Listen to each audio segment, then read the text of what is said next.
जय हिंद दोस्तों। महेंद्र सिंह धोनी ने एक बार बताया था कि रोहित शर्मा के पास बैटिंग करने का गॉड गिफ्टेड टैलेंट है और रोहित शर्मा ने इसे व्यर्थ नहीं जाने दिया था।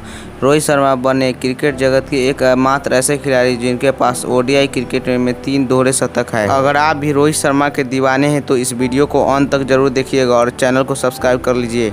यह कहानी है उस मैच की जिसने रोहित शर्मा को रातों रात हिटमैन बना दिया था। तो बात है 2013 की। वह ऑस्ट्रेलिया जो वर्ल्ड क्लास खिलाड़ियों से भरी हुई थी और वह इंडिया 7 मैचों की ओडीआई सीरीज खेलने के लिए आई थी। और 2011 का विश्व कप जीतने के बाद भारत एक ऐसी टीम बन चुकी थी जो ऑस्ट्रेलिया को टक्कर देने लगी थी। और हुआ भी ऐसा ही। 7 मैचों की ओडीआई सीरीज में 2 मैच ऑस्ट्रेलिया की टीम जीती और 2 मैच इंडिया की टीम जीती और 2 मैच बारिश के कारण रद्द हो गया। 6 मैच पूरे हो चुके थे। अब आखिरी और निर्णायक मुकाबला बचा हुआ था जो बेंगलुरु के एम चिन्नास्वामी स्टेडियम में खेला गया। मैच शुरू होने से पहले किसको पता था कि इस ग्राउंड पर आज कुछ ऐसा होने वाला है जिसका गवाह इतिहास देगा और जिसे सदियों तक याद रखा जाएगा। मैच का पहला प्रहार यानी टॉस ऑस्ट्रेलिया ने जीता और भारत को बल्लेबाजी करने के लिए आमंत्रित किया और भारत की ओर से शुरुआत करने रोहित और धवन की जोड़ी उतरी और धवन ने पारी के तीसरे ओवर में ही तूफान आने की संदेशा दे दिया, जिसके बाद रोहित शर्मा ने भी अपने हाथ खोलने शुरू कर दी। दोनों की इस ताबड़तोड़ बल्लेबाजी का ऑस्ट्रेलियाई गेंदबाजों के पास कोई तोड़ नहीं था। इस मुकाबले में लग रहा था कि दोनों ही खिलाड़ी ड्रेसिंग रूम से ही सेट होकर आए थे। भारत के अभी तक 15 ओवर ही नहीं पूरे हुए थे और 100 रनों के पार पहुंच गई थी भारतीय टीम का स्कोर,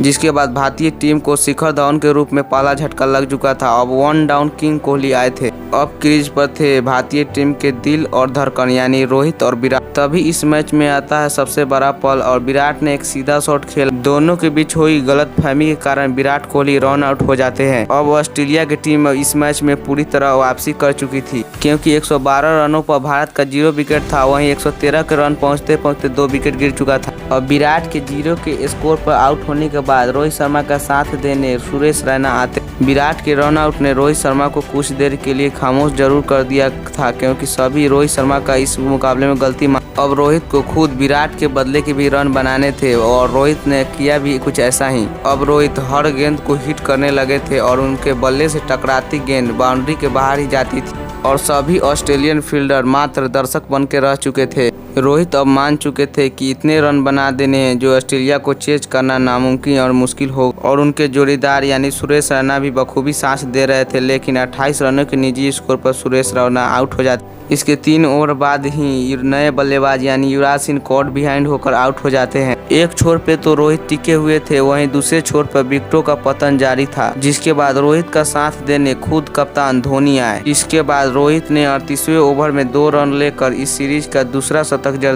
अब लगभग मात्र 10 ओवर बचे हुए थे और मैदान पर थे सेट रोहित शर्मा और शतकवीर महेंद्र सिंह धोनी। बड़ा फिनिशर MS धोनी। दोनों अब सिर्फ बाउंड्रीज में डील करने लगे और ऑस्ट्रेलिया के सभी गेंदबाज इन दोनों के सामने बेबस नजर आ रहे थे। अब भारत का स्कोर तो 300 के पार जाता ही है, साथ में रोहित भी 150 रनों तक पहुंच चुके थे। दोनों की यह आक्रामक बल्लेबाजी ऑस्ट्रेलिया को यह दिखा रही थी कि भले ही विश्व क्रिकेट में ऑस्ट्रेलिया का दबदबा हो, लेकिन भारत भी अच्छी से अच्छी टीमों को कड़ी टक्कर देने का और पछाड़ने का भी हुनर रखता है। क्योंकि रोहित शर्मा नाम के इस सैलाब से आज कंगारू पूरी तरह से नेस्ता नाबूद हो चुके थे। जहां एक तरफ रोहित अपनी भुजाओं के बल से लंबे लंबे छक्के मार रहे थे तो दूसरी तरफ धोनी 150 से भी ज्यादा के स्ट्राइक रेट से बल्लेबाजी कर रहे थे। मानो ऑस्ट्रेलिया के लिए आगे कुआं और पीछे खाई वाला मंजर सामने था, क्योंकि अब धोनी ने एक चौके से अपना अर्धशतक तो पूरा किया ही, लेकिन दूसरी ओर हिटमैन रोहित शर्मा ने पारी के 50वें ओवर की पहली गेंद पर छक्के से अपना दोहरा शतक भी पूरा कर लिया और इसके साथ ही रोहित ने इतिहास रच दिया था और वो ओडीआई क्रिकेट में दोहरा शतक लगाने वाले सचिन और सहवाग के बाद तीसरे भारतीय बने और ये दोहरा शतक रोहित का पहला दोहरा शतक था। इसके बाद रोहित ने 2014 में श्रीलंका के खिलाफ 264 रन और 2017 में भी श्रीलंका के ही खिलाफ नाबाद 208 रनों की पारी खेली थी। लेकिन ये पारी सबसे खास थी क्योंकि ये ऑस्ट्रेलिया जैसी तगड़ी बॉलिंग लाइनअप के खिलाफ आई थी। दोस्तों, रोहित शर्मा की इस चमत्कारी पारी के लिए वीडियो को लाइक जरूर करें और अगर आप भी क्रिकेट जगत से जुड़े रहना चाहते हो और क्रिकेट की ऐसी रोचक कहानियां नियमित रूप से देखना चाहते हो तो हमारे चैनल क्रिक वेब को सब्सक्राइब करके रख लीजिए। अब दोहरा शतक पूरा करने के बाद अगली गेंद पर भी रोहित ने एक गगनचुंबी छक्का लगाया, लेकिन ओवर की तीसरी गेंद को भी स्टैंड में भेजने के प्रयास में वो हेनरी केस को कैच थमा बैठे। इसके बाद धोनी ने आखिरी 3 गेंदों में 2 चौके मार के भारत के स्कोर को 383 रनों तक पहुंचाया और अब ऑस्ट्रेलिया के सामने 384 रनों का यह पहाड़ जैसा लक्ष्य था। लक्ष्य बड़ा जरूर था, लेकिन उस समय की ऑस्ट्रेलियन टीम के लिए कोई भी लक्ष्य बड़ा लक्ष्य नहीं होता था, क्योंकि ऑस्ट्रेलिया का हर एक खिलाड़ी किसी भी समय मैच को पलटने की ताकत रखता था। अब लक्ष्य का पीछा करने मैदान में उतरती है ऑस्ट्रेलिया की ओपनिंग जोड़ी एरन फिंच और फिलिप ह्यूज, और ऑस्ट्रेलिया का स्कोर अभी 7 रन ही हुआ था कि दूसरे ही ओवर में शमी ने फिंच को एलबीडब्ल्यू आउट करके भारत को अर्ली ब्रेक थ्रू दिलवाया। इसके बाद हेडिन और ह्यूज ने मिलकर ऑस्ट्रेलिया की पारी को संभाला और दोनों के बीच एक अर्धशतकीय साझेदारी तो हुई, लेकिन फिर अश्विन ने ह्यूज को युवराज सिंह के हाथों कैच आउट करवा के भारत को दूसरी सफलता दिलाई। और ऑस्ट्रेलिया के लिए विकेटों का ये सिलसिला यही नहीं रुका, क्योंकि 2 ओवर बाद कप्तान जॉर्ज बेली धोनी के तेज हाथों से नहीं बच पाए और मात्र 4 रन बनाकर रन आउट हो गए। इसके बाद अगले ओवर में हेडिन को भी अश्विन ने बोल्ड मारकर चलता किया। ऑस्ट्रेलिया अपने 4 अहम विकेट जल्दी खो चुका था और सबको ये लग रहा था कि ये वो ऑस्ट्रेलिया नहीं है जो अंत तक फाइट बैक के लिए जाना जाता है। तो कंगारुओं की तरफ से जिम्मा उठाया ग्लेन मैक्सवेल ने। उन्होंने आते ही भारत पर पलटवार कर दिया। लग रहा था कि ये मुकाबला भारत वन साइडेड जीतने वाला है, लेकिन मैक्सवेल ने इस सीरीज डिसाइडर मुकाबले में न सिर्फ ऑस्ट्रेलिया को जीवित रखा, बल्कि मात्र 18 गेंदों में अपना अर्धशतक भी पूरा किया। लेकिन दूसरे छोर पर शमी वोक्स को बोल्ड मार के ऑस्ट्रेलिया को 5वां झटका देते हैं। लेकिन मैक्सवेल की तूफानी बल्लेबाजी देखकर भारत के मन में ये भय था कि कहीं ये लक्ष्य भी चेज न हो जाए। भारत को किसी भी हाल में मैक्सवेल का विकेट चाहिए था,